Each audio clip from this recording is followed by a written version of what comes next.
Saya ucapkan selamat datang ke My News TV channel. Sebelum kita meneruskan video ini, sila pertimbangkan untuk like dan subscribe channel ini. Terima kasih.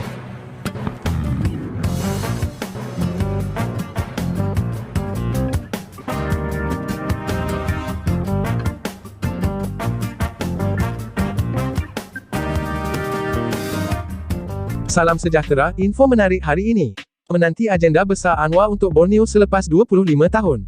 Januari 19, 2023 pukul 9.20 pagi. Berita penuh. Ketiga-tiga pemimpin ini akan menghadiri mesyuarat tindakan pelaksanaan Perjanjian Malaysia 1963 ME 63 di Kuching pada Jumaat.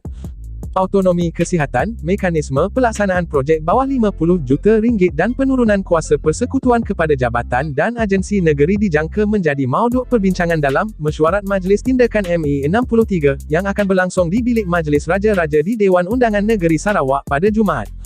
Jika masa mengizinkan, mungkin akan disentuh sedikit agenda persempadanan pilihan raya Dewan Undangan Negeri dan Parlimen. Sabah dan Sarawak sebelum ini menuntut agar penjajaran semula dengan agihan sama rata kerusi di antara tiga wilayah terlibat bagi memastikan keadilan ketika proses pengundian berlaku di Dewan Rakyat. Mungkin juga dilanjutkan dengan formula dan mekanisme pengiraan geran tahunan kepada Sabah dan Sarawak, selain tarikh penting pewartaan kedua-duanya sebagai wilayah, setelah keputusan mengenainya dimuktamadkan dalam perbincangan yang lalu. Dengan banyak agenda yang menanti dimuktamadkan, kehadiran Datuk Seri Anwar Ibrahim untuk mempengerusikan mesyuarat ini amat dinanti. Anwar sendiri sudah pasti mahu meletakkan titik noktah terhadap apa jua perkara yang melingkari ME 63 sekian lama. Perkara ini telah membabitkan 5 Perdana Menteri, sejak penafian hak kedua-dua negeri ini pertama kali didedahkan Allahyarham Tok Nan. Ketika ini, rakyat di seluruh negara, terutamanya dari kedua-dua negeri Borneo itu mengharapkan isu ini dapat diselesaikan segera.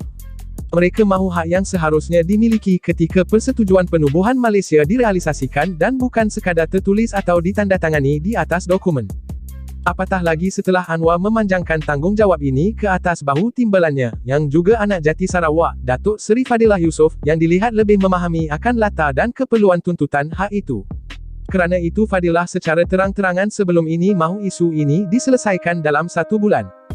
Bagi Anwar, jadual kunjungannya ke Sarawak kali ini tidak seperti sebelumnya.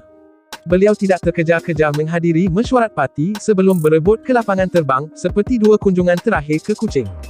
Kali ini beliau hadir sebagai pemimpin utama kerajaan, perkara yang kali terakhir dilakukannya 25 tahun yang lalu, atas kapasiti timbalan Perdana Menteri dalam Kabinet Tun Mahathir Mohamad, sebelum dipecat pada 2 September 1998. Sebagai Perdana Menteri yang lama berada di blok pembangkang, beliau pasti memahami, malah merasai denyut nadi rakyat kedua-dua negeri ini, yang dilaungnya sebagai agak ketinggalan.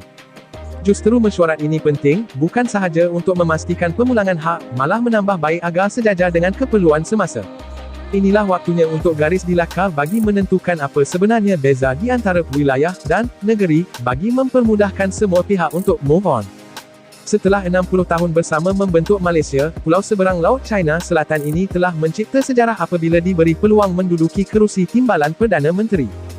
Manakala di Sarawak, tiada lagi istilah Ketua Menteri, bagi menjustifikasikan kedudukan negeri itu yang berstatus wilayah.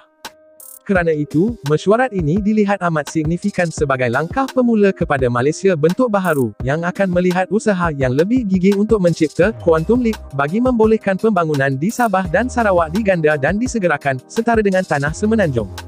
Semua pihak harus sedar, apabila Jakarta memilih Nusantara di Kalimantan Timur sebagai ibu negaranya yang baharu, bermakna potensi Borneo untuk menjadi lubuk emas baharu adalah besar.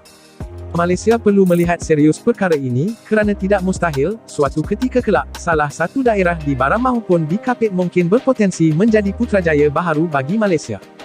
Kunjungan selepas 24 tahun tidak berada di dalam kerajaan, pasti sesuatu yang mengujakan bagi Anwar.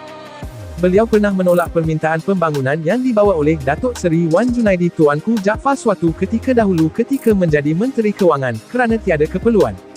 Situasi sekarang berbeza, dan kita amat berharap ia tidak lagi berulang. Kerana Anwar, sejak menduduki kerusi berpusing di Putrajaya, sudah membayangkan, beliau ada dimensi baharu untuk kedua-dua negeri itu. Yang jelas, rakyat Sarawak tidak sabar menerima Perdana Menteri ke-10 ini, terutama untuk makan bersama pengilan selepas solat Jumaat esok. Ia tradisi rakyat negeri itu yang sentiasa menerima dengan tangan terbuka siapa pun yang menjadi pemimpin negara. Dan semoga kehadiran beliau penuh dengan buah tangan, kerana bukan selalu individu yang bergelar Perdana Menteri dapat hadir kerap ke kedua-dua negeri yang terasing ini. Sekian info menarik hari ini, terima kasih.